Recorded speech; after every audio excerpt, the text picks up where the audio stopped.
Hi everyone, I'm here with Mrs. Lester, former AP Environmental Science and Ecology teacher at GVHS and current 8th grade science teacher at GVMS. Thank you so much for talking with us today. You're very welcome. Okay. So do you think the government is doing enough to combat climate change at the present time?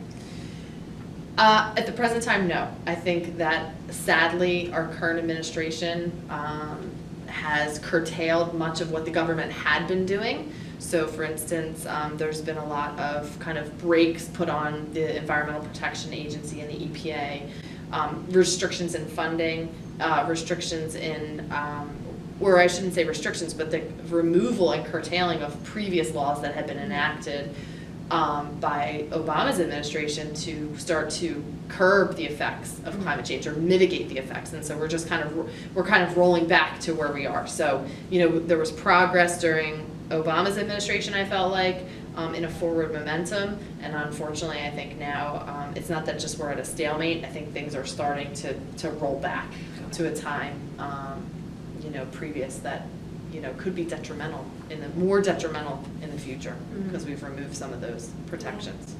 Why do you think the government's doing this?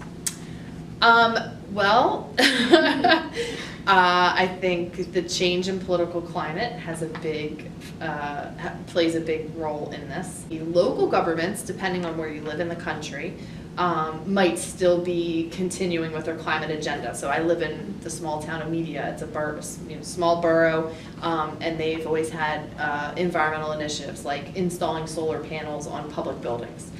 They've had initiatives to increase bike commuting versus, you know, car commuting into the town.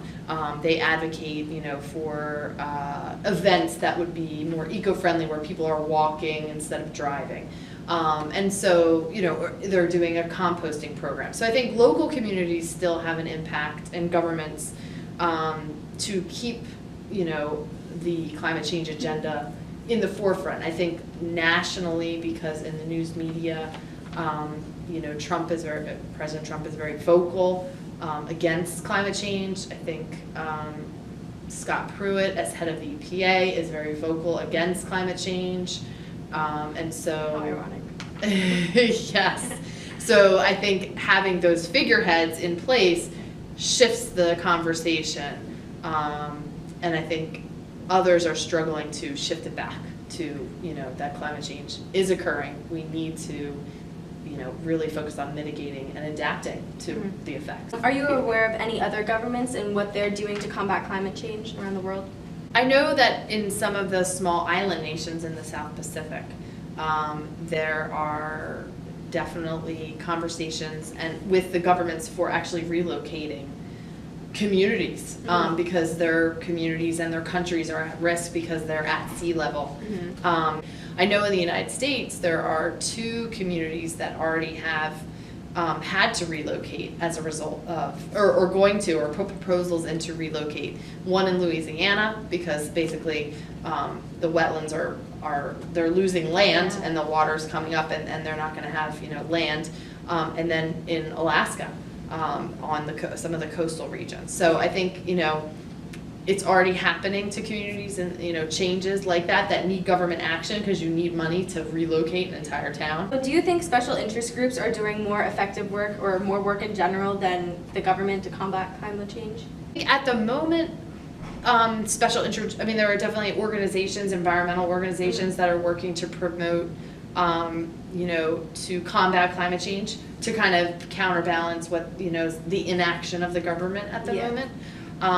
But there also are special interest groups that are on the other side that are, you know, trying to, like last year I received a book for teachers about basically not teaching, like why climate change isn't really happening. And that went out to, you know, hundreds of teachers, and it was from like the Heartland Institute. So that was a special interest group putting out a publication, and as a teacher, if you weren't aware, you might be like, oh, this is a free resource, this is great. But it was basically pushing their agenda. So I think you've got both sides. You have interest groups that are pushing against climate change and saying, you know, or the deniers, and then you have many organizations like Sierra Club that are working towards, you know, proposals. So, as we know, President Trump and many Republicans believe that implementing stricter environmental laws and changing how we produce energy is uneconomic.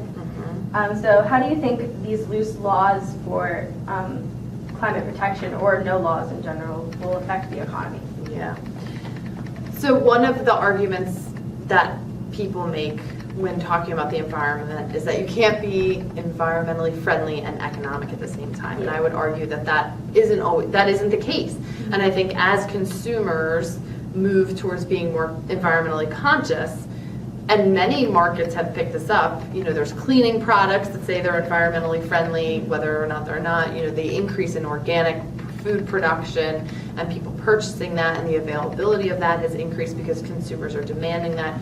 So in terms of energy, many consumers were looking for alternative modes of energy, getting solar energy or wind energy. I think in terms of making renewable energy more economically friendly, it's possible.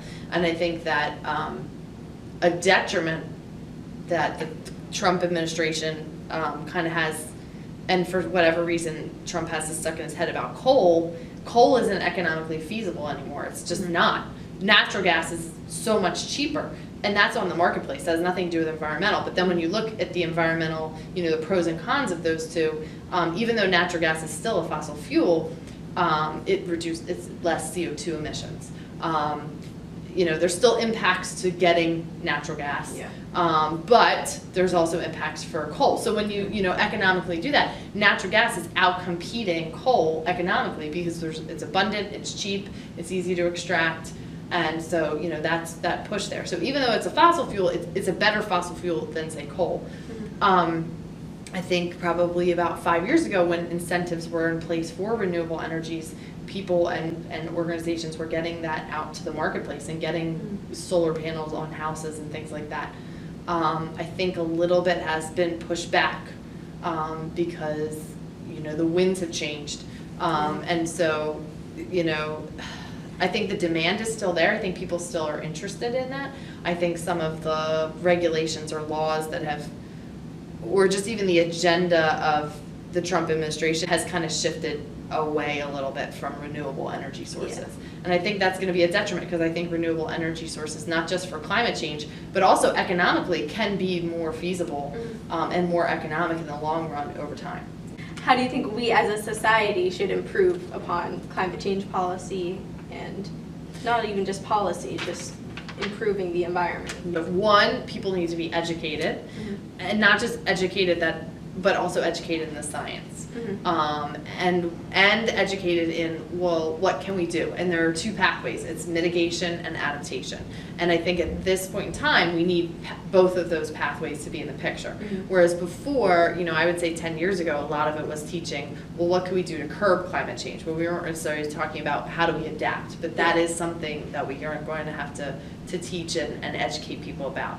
And then in terms of society as a whole, I just think once you're educated and you're more aware of an issue, then people are more inclined to take action. And not everybody's going to be able to take global action. Not everybody's going to be able to take national action. And I think at this point, national action looks very political. And people getting involved in politics and running for office to shift the political conversation about climate change.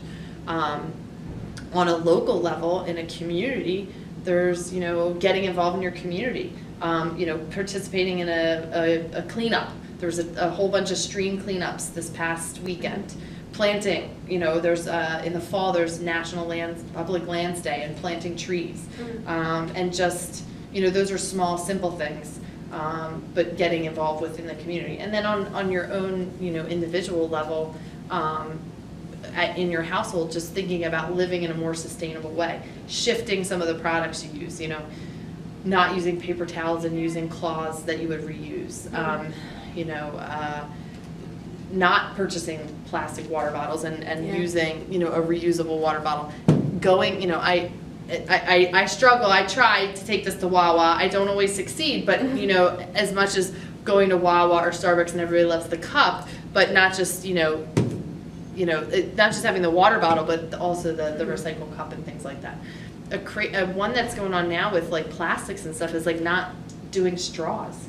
You know, just saying no to straws. The less you consume, the less you have to throw away. Yeah. The less that ends up in the environment. The less you consume, the less that's produced. And that production line could, has climate, impacts. So Yeah. those all kind of all go together. So that concludes our interview. Thank you so much for being here with us and letting us ask you questions. Yes, of course. To help us and our classmates learn more about climate change,